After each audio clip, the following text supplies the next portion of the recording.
नमस्कार दोस्तों, RKN academy पर आपका हार्दिक स्वागत एवं अभिनंदन।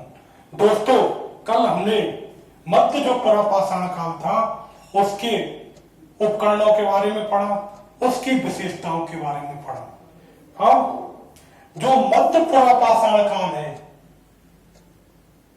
उसके प्रमुख स्थलों के बारे में अध्ययन करेंगे। मध्य पाषाण काल के स्थल। दोस्तों, सबसे पहली चीज तो हमें ये देखनी है कि जो निम्न पुरापाषाण काल के जो स्थल मिले थे वो प्रमुख रूप से सोहन नदी घाटी क्षेत्र से मिले थे उत्तर में। लेकिन यहां मध्य पुरापाषाण काल में जो प्रमुख उपकरण मिले वो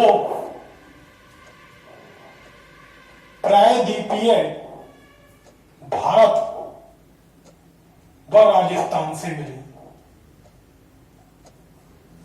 क्योंकि इस समय तक जो पंजाब था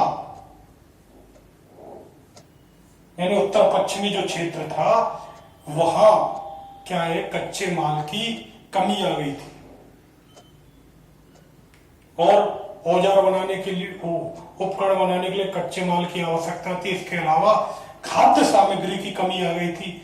इस कारण जो यहाँ के लोग प्रायद्वीपीय भारत की ओर चले गए होंगे और सर्वाधिक जो स्थल मिले वो प्रायद्वीपीय भारत पर राजस्थान से मिले।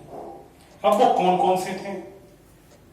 तो सबसे पहले हम पश्चिम भारत में लेते। पश्चिम भारत में प्रमुख स्थल कौन सा था? महाराष्ट्र में नेवासा। पश्चिम भारत, यहां सबसे पहले हम महाराष्ट्र में लेते हैं। महाराष्ट्र में कौन सा स्थल था प्रमुख? नेवासा। इसकी खोज सर्वप्रथम किसने की? HD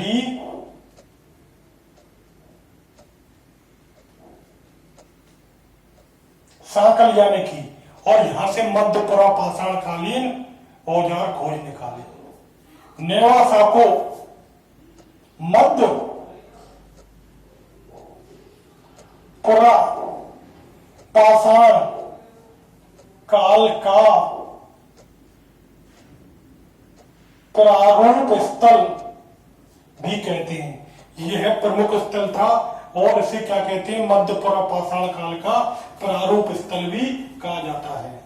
और जो प्रायद्वीपीय भारत और मध्य भारत में जो संस्कृति मिली है उसे क्या कहा जाता है? मध्य पुरापाषाण कालीन जो सभ्यता को नेवासा उद्योग नाम दिया। जो मध्य पुरापाषाण संस्कृति जो कहां पर थी? प्रायद्वीपीय भारत।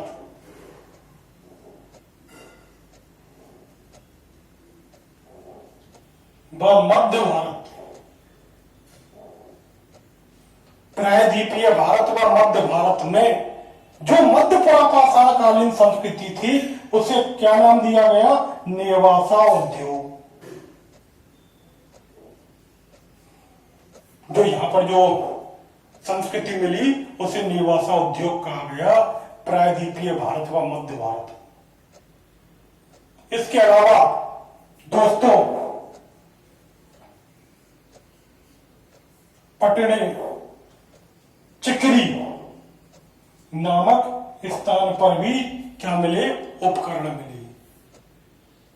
कब के? मध्य पुरापाषाण काल की। अब दूसरा जो प्रमुख स्थल है वो है राजस्थान, पश्चिमी भारत।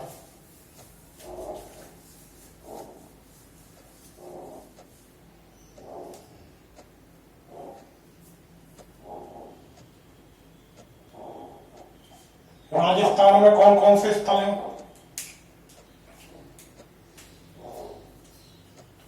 पूर्णा पुष्कर,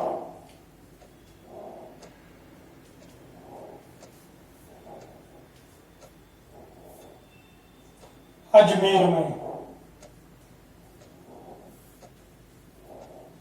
बिरधानी झील,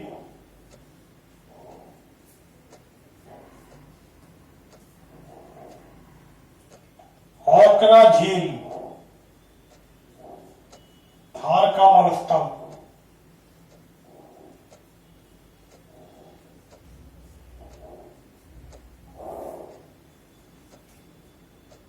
बिरधानी झील, औकरा झील। तीसरा है आपका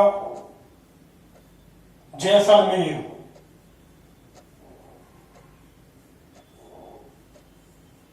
चौथा है डीडवाना। तो बूढ़ा पुष्कर, बिरधानी झील, औकरा झील, जैसलमेर व डीडवाना में यहां उपकरण मिले, और यहां मिले उपकरणों को क्या नाम दिया? लूनी उद्योग। जो यहां पर उपकरण मिले उनको क्या नाम दिया? लूनी उद्योग। और किसने नाम दिया? वो नाम दिया था बीएन मिश्रा जी ने।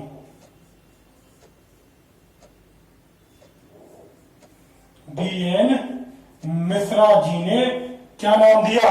लूनी उद्योग, जो राजस्थान में मिली थी। इसके अलावा गुजरात में भी कुछ अवशेष हमें मिले।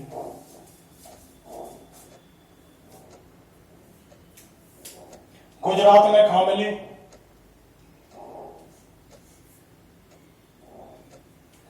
और संग नदी घाटी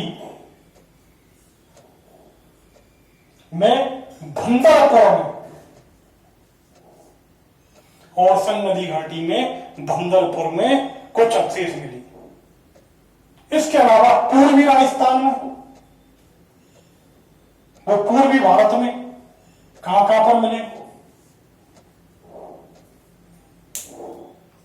उत्तर प्रदेश, वो पूर्वी भारत में, सॉरी पूर्वी भारत में उड़ीसा। इसके अलावा सिंह भूमि पलामू, ये कहां पर है? ये है पश्चिम बंगाल में। मतलब उत्तर पश्चिम भारत के क्षेत्रों, वहां भी हमें मध्य पुरापाषाणकालीन उपकरण मिले, लेकिन वो कम मात्रा में मिले।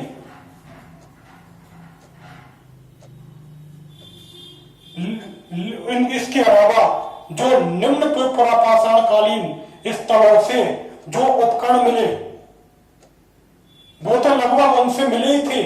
इसके अलावा यह प्रायद्वीपीय भारत में सबसे ज्यादा उपकरण मिले। उड़ीसा से सिंह भूमि पलामू। अब आता है उत्तर भारत।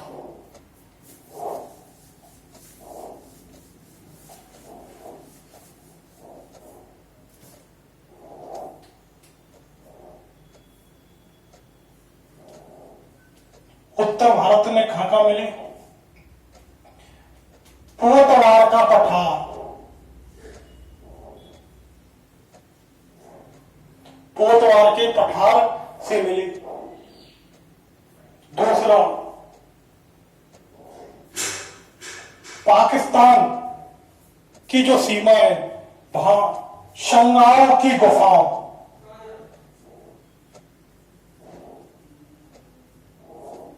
से भी हमें उपकरण मिले।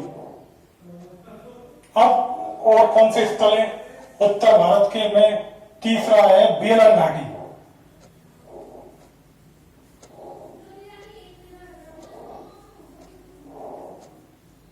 उत्तर प्रदेश, यहां से भी हमें उपकरण मिले। अब आता है मध्य भारत। एक सेकंड, जो संगाओं की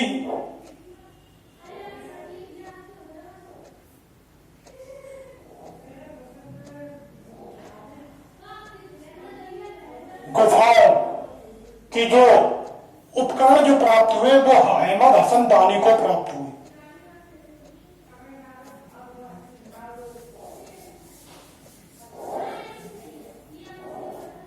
मध्य भारत में कौन कौन से स्थल हैं? भीमबेटका, यानी कि जो मध्य भारत में जो स्थल थे वो नर्मदा नदी घाटी में प्राप्त हुई। इसके अलावा दक्षिण भारत में कौन कौन से स्थल थे? दक्षिण भारत में कर्नाटक, तमिलनाडु,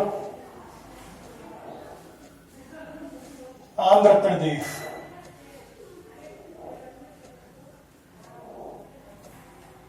और सबसे ज्यादा परिष्कृत औजार